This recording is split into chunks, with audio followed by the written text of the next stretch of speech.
ہمارے ہاں عام طور پر اس رات کے بارے میں کچھ فضیلتیں منسوب ہیں، مثلاً یہ کہ شب برات میں سالانہ بجٹ تقسیم ہوتا ہے، سال بھر کے امور کا فیصلہ ہوتا ہے، رزق، شادی، اولاد، حج، موت، بیماری، فراخی، تنگی، عزت، ذلت، حادثات، غمی، خوشی۔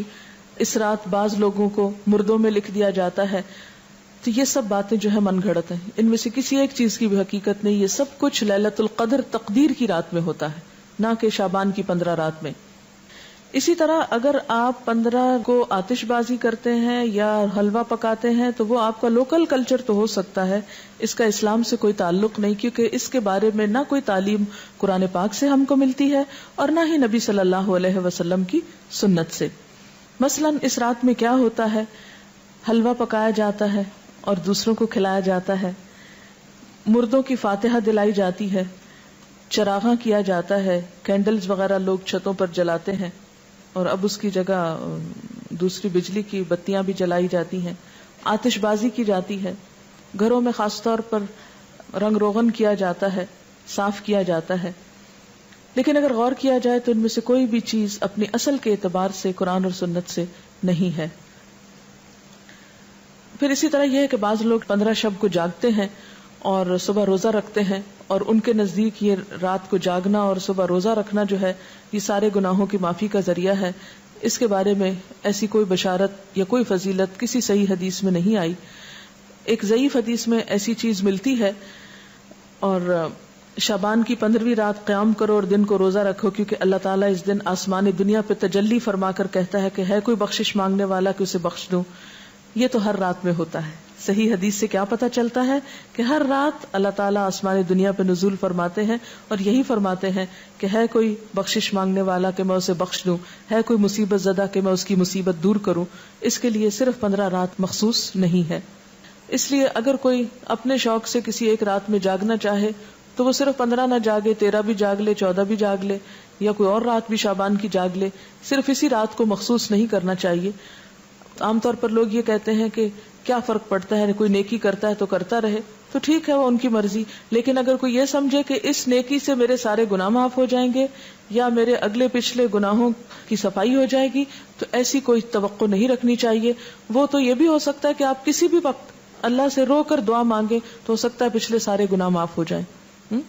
لیکن اس رات کے بارے میں ایسی کوئی صحیح حدیث جو ہے وہ نہیں ملتی۔ آپ دیکھیے کہ یہ سب چیزیں بیان کرنے کا مقصد کیا ہے؟ مقصد یہ نہیں ہے کہ لوگوں کو ایک نیکی سے ہٹایا جائے، مقصد یہ ہے کہ لوگوں کو خود ساختہ بوجھ سے نکالا جائے۔ جب ہم دین میں کوئی چیز خود ایجاد کرتے ہیں، خود اس کی فضیلت بنا لیتے ہیں، اس کی پابندی کرتے ہیں، تو بسا اوقات ہم اپنے اوپر ناروا بوجھ ڈال لیتے ہیں۔ یہود و نصارہ کے ہاں اپنے روحانی تزکیے کے لیے کچھ عبادات انہوں نے خود سے خود گھڑ لی تھی جو اللہ کی طرف سے ان پر عائد نہیں تھی۔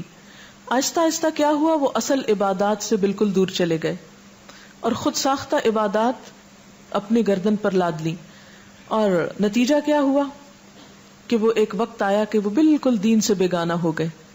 آج ہمارے معاشرے میں بھی ہم دیکھتے ہیں کہ جو اصل دین ہے اس سے ہم کوسوں دور ہیں، جو کرنے کے کام ہیں وہ ہم کرتے نہیں، اور جو نہیں کرنے کے کام ان کو ہم بہت پابندی سے کرنا شروع ہو گئے ہیں۔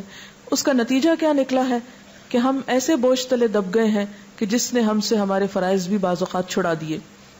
ہمارے ہاں یہ رات یعنی شعبان میں خاص طور پر 15 شعبان کی رات شب برات کے نام سے مشہور ہے، جس کو شب رات کہتے ہیں۔ آپ دیکھیے کہ اسلام میں جو اہم دن آتے ہیں قرآن پاک اور سنت رسول صلی اللہ علیہ وسلم سے پتہ چلتے ہیں، ان میں سے بعض یہ ہے، مثلا یوم الحج، یوم عرفہ جس کو کہتے ہیں، یوم ترویہ جس دن حج کی ابتدا ہوتی، یوم نحر جس دن قربانی ہوتی، شہر رمضان جب روزے رکھے جاتے، لیلۃ القدر جو رمضان ہی کے آخری راتوں میں سے ایک ہے، قرآن جس میں نازل ہوا، عید الاضحیٰ، عید الفطر، ایام بیز۔ پھر اسی طرح یوم الجمعہ، اس کی فضیلت آئی ہے، سورۃ الجمعہ بھی ہے، اسی طرح ایام تشریق ہیں، یا کچھ اور دن بھی ہو سکتے ہیں جن کا براہ راست ذکر جو ہے وہ قرآن پاک میں نہیں آیا۔ لیکن شب برات کا نام نہ کہیں قرآن میں آیا ہے اور نہ کہیں حدیث میں آیا ہے۔ شب برات نہ قرآن میں نہ حدیث میں. اس کی ایک وجہ تو یہ بھی ہو سکتی ہے کہ اس کا یہ جو لفظ ہے شب، یہ عربی کا لفظ ہی نہیں ہے. یہ کس کا لفظ ہے؟ فارسی کا لفظ ہے. اور اگر اس کے آگے رات لگاتے ہیں، شب رات، تو رات بھی عربی کا لفظ نہیں. اور اگر آپ اس کے آگے برات لگاتے ہیں، شب برات، تو برات بھی عربی کا لفظ نہیں. یہ شاید سنسکرت کا لفظ ہے جو شادی میں برات آتی ہے. بعض لوگ یہ کہتے ہیں کہ اس کا نام شب براءت ہے. براءت کہتے ہیں بیزاری کو، جیسے سورۃ توبہ کے شروع میں آپ نے پڑھا براءۃ من اللہ ورسولہ. سورۃ توبہ کی ابتدا اسی سے ہوتی ہے. تو براءت کا لفظی معنی کیا ہوتا ہے؟ بیزاری. تو اس رات میں کس کی کس سے بیزاری اگر شب براءت کہتے ہیں، حالانکہ براءت کوئی نہیں بولتا. تو یہ اپنی ترکیب کے اعتبار سے بھی کوئی اسلامی ترکیب نہیں ہے، اور نہ ہی کوئی اسلامی اعتبار سے اس کی کوئی فضیلت یا اہمیت یا حقیقت بنتی ہے. شب برات جو ہے یا شب رات جو ہے، ہمارے ہاں عام طور پر باقاعدہ جشن کی شکل میں منائی جاتی ہے. حالانکہ اسلام میں جشن کے دن صرف دو ہیں، عید الفطر اور عید الاضحیٰ.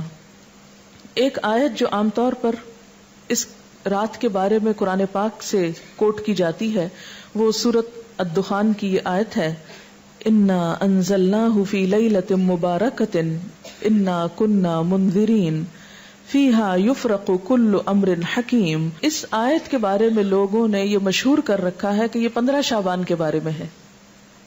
یعنی سورۃ دخان کی یہ آیتیں عام طور پر آپ دیکھیں گے کہ ٹیلی ویژن میں 15ویں شب کو مختلف پروگرامز کے شروع میں کوٹ کی جاتی ہیں، پڑھی جاتی ہیں، اور لوگوں کو اس آیت کے ریفرنس سے یہ بتایا جاتا ہے کہ یہ 15 شعبان ہے.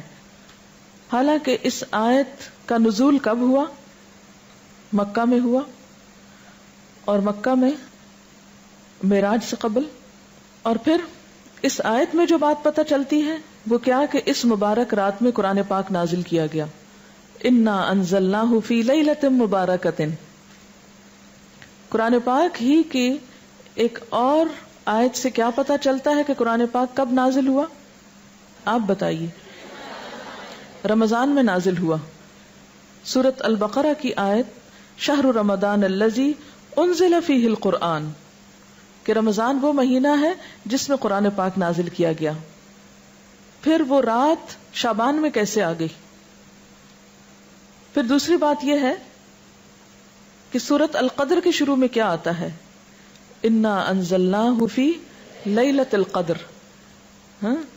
اور لیلۃ القدر کون سی ہے؟ تقدیر کے فیصلے اس رات میں ہوتے ہیں، نہ کہ 15 شعبان کی رات کو. اور پھر آپ دیکھیں کہ اس میں ان آیتوں میں جو میں نے آپ کے سامنے سورۃ الدخان کی پڑھی ہیں، ان میں آتا ہے فیہا یفرق کل امر حکیم. فیہا سے مراد کیا ہے؟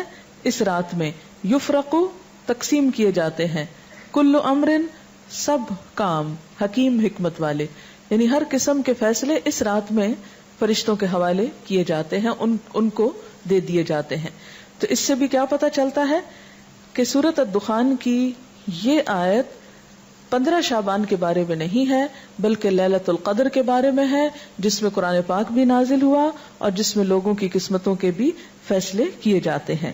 یہ سب باتیں اس لیے مشہور ہوئی کہ ان کی اصل حقیقت پر غور نہیں کیا گیا، اور صرف دیکھا دیکھی یا سنا سنائی میں یہ چیزیں عام کر کے لوگوں میں اتنی پھیلا دی گئیں کہ اگر کوئی شخص اس کے بارے میں یہ بتائے بھی کہ یہ درست نہیں تو عموماً اسی کو برا بھلا کہا جاتا ہے اور ان چیزوں پر اصرار کیا جاتا ہے.